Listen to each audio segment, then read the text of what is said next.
Hello guys, my name is Amit Sani and I welcome you in this daily UPSC MCQ series. In the evening, these lessons are coming. In the morning, the Hindu and last videos, they come both in Hindi and English. These lessons are available.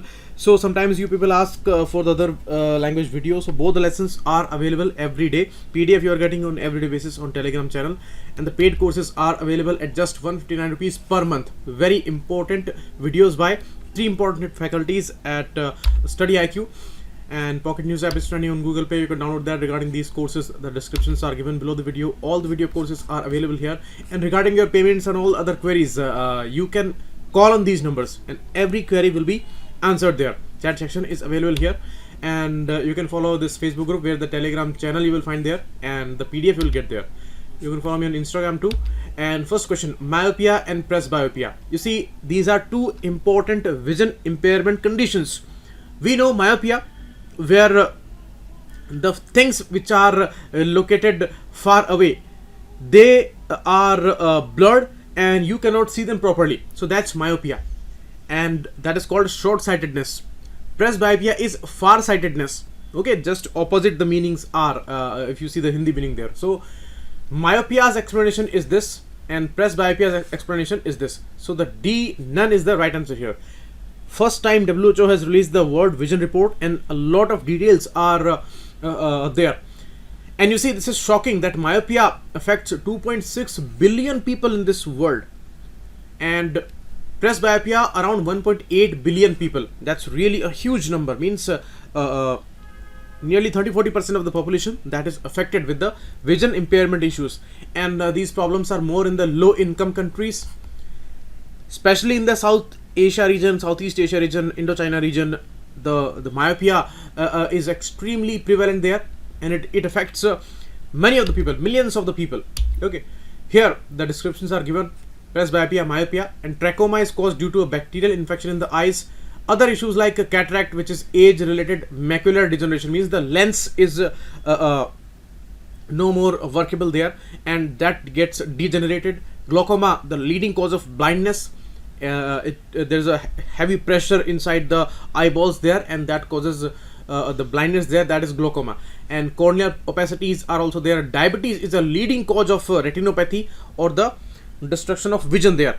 A lot of people, they get blind because of the diabetes problem, and trachoma is the bacteria there. So that's the issue. And you see, in the low and middle income countries, problems are more. As I told you, 51% people of this world, they are living in the Southeast Asia and South Asia region, but 62% of the vision impairment affected people are living here. Glaucoma has hit Africa the most. Myopia has hit Asia Pacific region the most, especially where Mongolian race people are living, China, Japan, and in the northeast part of India. So all these regions. So myopia is extremely prevalent there. So that's the case, and there was a praise for India in the report for its national program for control of blindness. So India has high prevalence of blind people. The biggest number of blind people, they are there in India. Biggest people of deaf people, dumb people, and where neuromuscular problems are there. For all of these problems, highest numbers are there in India. So in these indexes, in these areas, India is very backward there. So that's why we have run many programs there, and they are getting some praise there. Next issue, elastocaloric effect. Calorie means energy. So elastocaloric effect, is it related to malnutrition? No. Is it related to energy production in human cells? No. Evolution of humans, some kind of effect if it was there? No. C is the right answer here. C, property of rubber. Means rubber has a property of that it gets stretched. Okay, you can stretch it, and the elastic property is there. But when you stretch it, then the surface area increases. That exposed area will get the heat from the surrounding environment, and that will cool the environment there. So this property can be heavily used in the refrigeration technology, and that will be very efficient there, and it will not release any harmful gases. And you all know that refrigerators and air conditioners, they are heavily used today, and their numbers, the uses, they are rising day by day, and they release these harmful gases for ozone layer. So the efficient systems we are finding there, and this can be a great discovery for that. So elastocaloric effect can be used there. So it is related to rubber soap. C is the right answer, and the descriptions are given below. Next, cooperative banks. The Punjab Maharashtra bank issue is going on, and a lot of problems we have seen in that case. You see, first people were pressurized to open all these accounts in any bank, Jandan account, mainly these were, and then it was said that all the subsidies and all, they will be coming to bank accounts only. So direct benefit transfer was there, so people were very happy. But after that, after this financial inclusion issue, if you are going through these kind of conditions where your money is blocked and you are not able to withdraw that money when you want it, that means it's a dark crime actually, because it is your money and that is stuck there.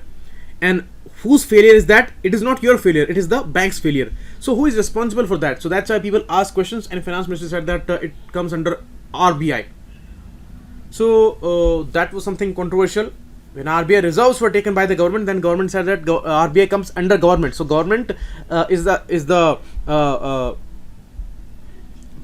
powerful authority there. But today government responds that it is the matter for RBI, and we are giving directions for that. So that's why it's issue.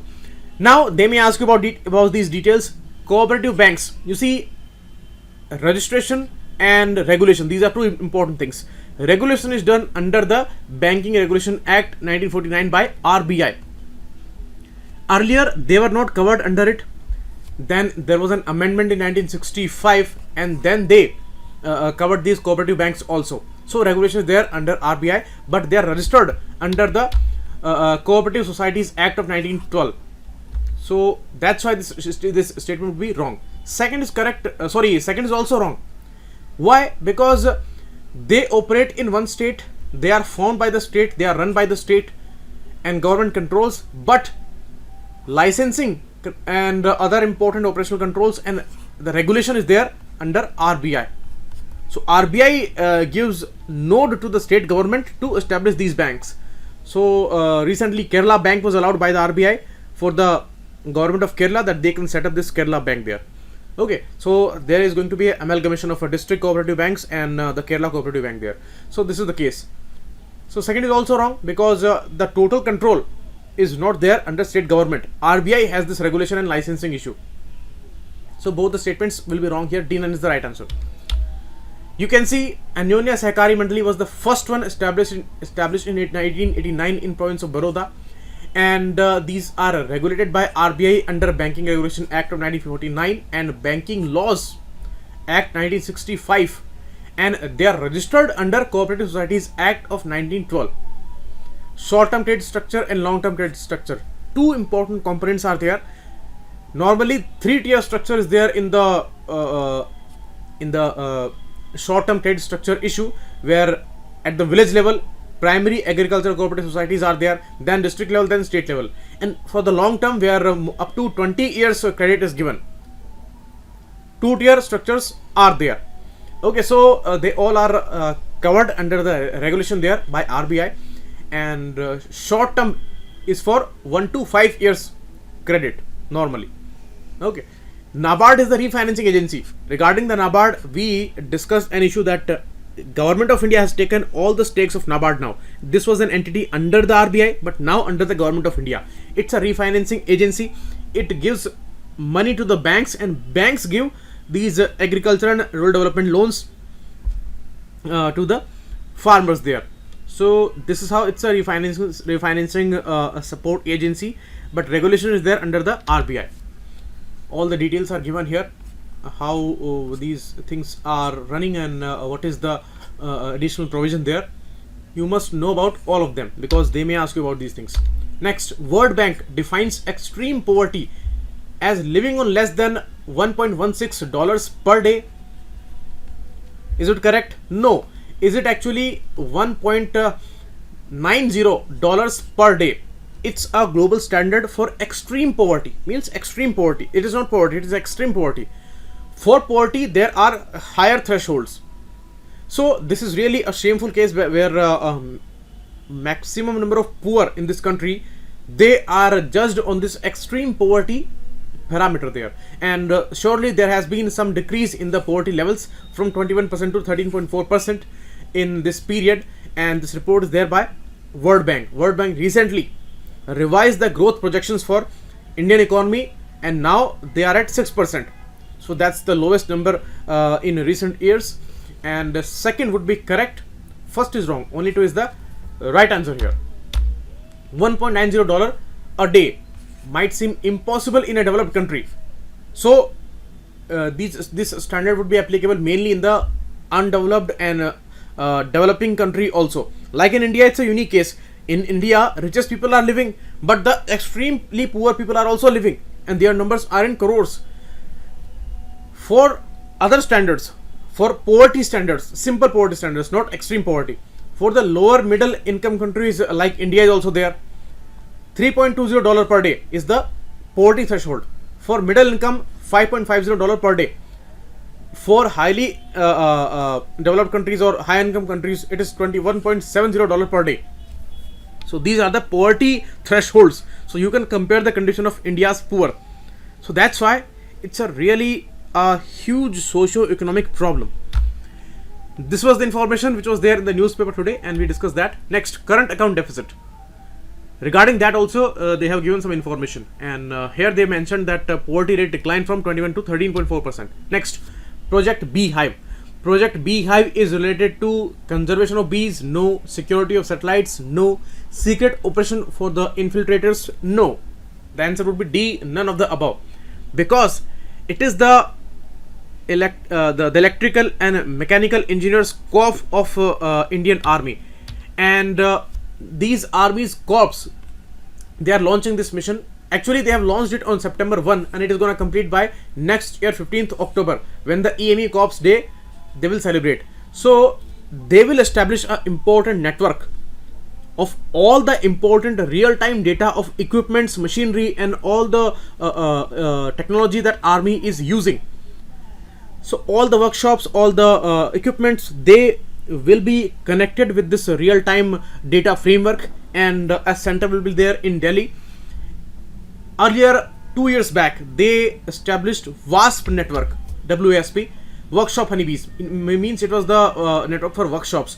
That will also be added to this Beehive mission, and 8 modules are there. 2 are completed, and across 2000 categories, there are more than 30 lakh pieces of equipments. Their whole real-time data will be available on this network. So it's a business intelligence network for army's equipments, and EME Corps will be executing that. Army's Corps of Electronics and Mechanical Engineers. Okay. Next, election manifestos.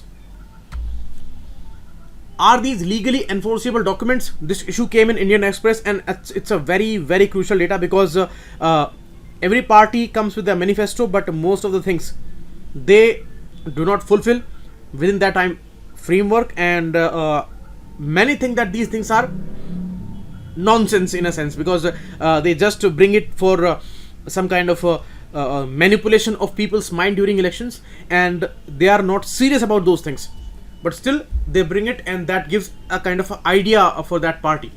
So Supreme Court said that these are not legally enforceable. This is wrong. They are not legally enforceable, and whether it is going to be a single phase election or a multi-phase election, it doesn't matter.